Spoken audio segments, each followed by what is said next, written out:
Hello, welcome to part 6 of the Robin family stories.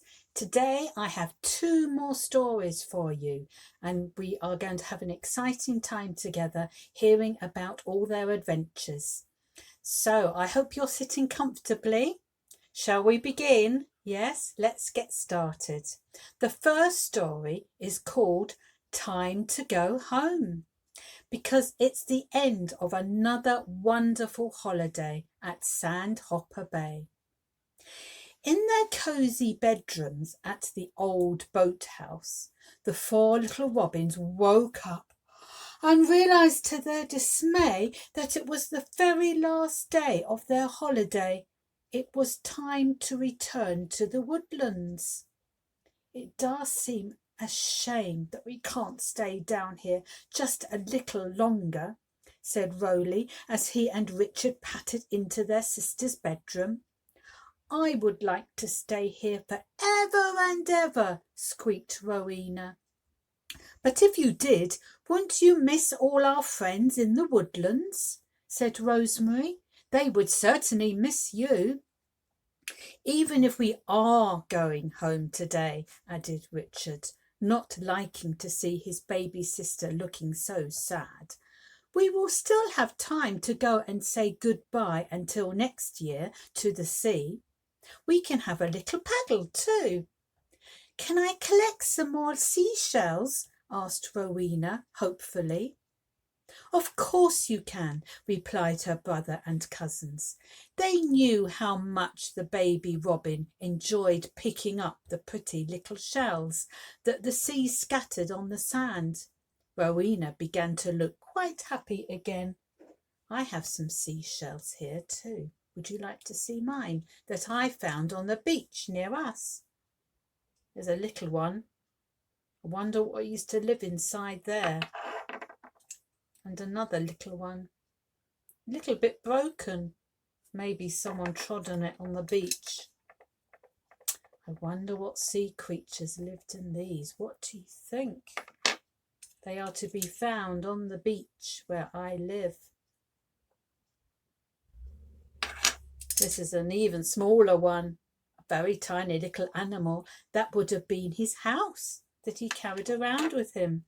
And here is my big one. A very big one, yes. I actually use that downstairs as a soap dish sometimes. I wonder what little baby Rowena would use hers for. Shall we find out? So after breakfast, it was not just the little robins who went down to the beach to say goodbye. Mr. Robin and Mrs. Rebecca, Dr. Robbie and Mrs. Rosabella also came, as did Captain Rock Pippet, Mrs. Rock Pippet, and Priscilla, their daughter. Then it really was time to set off on the long, long journey from Sandhopper Bay to the woodlands.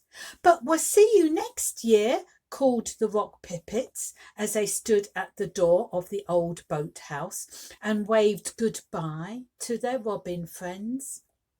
Of course, and thank you for a lovely holiday, the 2 robin families called back as their little cars trundled away across the sand dunes.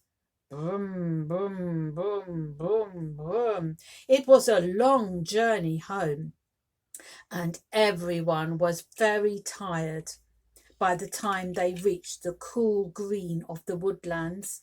In fact, Rowena had fallen fast asleep and was dreaming that she was a mer robin who lived by the sea and sold shells from a little shop on the shore. Do you remember in our previous stories when the robins arrived on holiday and they went to the boathouse to stay with the Rock Pippets, and they went in their little cars, didn't they? Well, now they've had to go home because it's the end of their holiday. Have you been on holiday this summer and had to now go home? Because in a few days' time, you will be going back to school, won't you, and nursery? So holidays come to an end, and then we have to get on with everything else. And this is what happened with the little robins. They got back home to the tree stump house in the woodlands and had another little adventure. Shall we find out in our second story today, which is called Dragons in the Woodlands, when Rowena bravely tries to find some storybook characters. I hope this one's not a bit scary. Baby Rowena Robin, here she is, was playing alone in the garden of Old Well House when she overheard her brother Richard and her cousins Roly and Rosemary talking just outside the gate. "Oh yes," Rosemary was saying, "I haven't seen them, but Molly and Molly Mouse have." "So have Flossie and Freddie Frog," added Roly, "down by the stream. They gave them quite a surprise." "Well," said Richard, "when you're not expecting to see them." "See who?" wondered the baby robin, and was just about to ask when she heard her brother say, "But it is most exciting to have dragons in the woodland." "Dragons!" thought Rowena, and sat down with a bump on the grass. She knew all about dragons from her storybooks. They were big and green and covered in scales. When they were cross, they blew smoke and flames down their noses. Dragons were exciting, but she wasn't sure that she really wanted to meet any in the woodlands when she was out walking.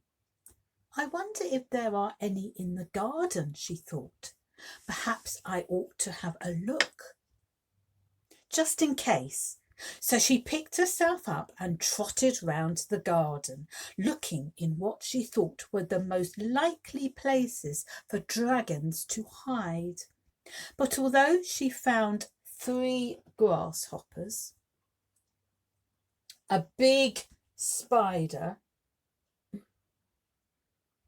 and a pink butterfly, and a very sleepy moth, she couldn't find a single dragon. She was still looking when Rosemary came to tell her it was time for tea. "Oh, I can't come in yet," Rowena squeaked. "I must find the dragons." And how surprised her cousins looked until the baby robin explained. "Oh no, Rowena," said Rosemary, trying hard not to laugh. "We weren't talking about dragons. They only live in storybooks. We meant dragonflies. They are pretty little creatures that especially like living by streams, and—" She broke off with a chirp of excitement. "Oh, look, here's one now. Come to say hello." And much to the delight of Rowena, a beautiful slender insect with shimmering wings flew by. She was very pleased to see it, for it was really much prettier and much friendlier than the dragons in her storybooks. So it wasn't quite so dangerous and frightening as she thought, was it? I wonder whether you play outside sometimes, in the garden or in the park, and what you see there. Do you find some interesting little creatures also, like a grasshopper? Or maybe some spiders. Hopefully not as big as my one. Well, shall we end today with one of the first songs we sang in one of my first videos to you about the little Dickie birds? Because after all, as I said, Rowena and her brother and her cousins are all little robins, which are little birds, aren't they? So are you ready? I have my birds sitting on their perch up there. Can you sit your birds on your wall? And we'll do our little rhyme. Ready? 2 little Dickie birds. 2 little Dickie birds sitting on a wall. One named Peter, the other named Paul. Fly away, Peter, fly away, Paul. Come back, Peter, come back, Paul. Again, so you can join in now, yes? Ready? Sit your birds on their wall. Two little dicky birds sitting on a wall.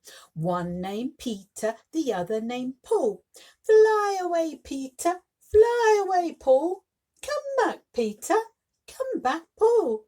Do you have two dicky birds sitting on your wall again now? Good.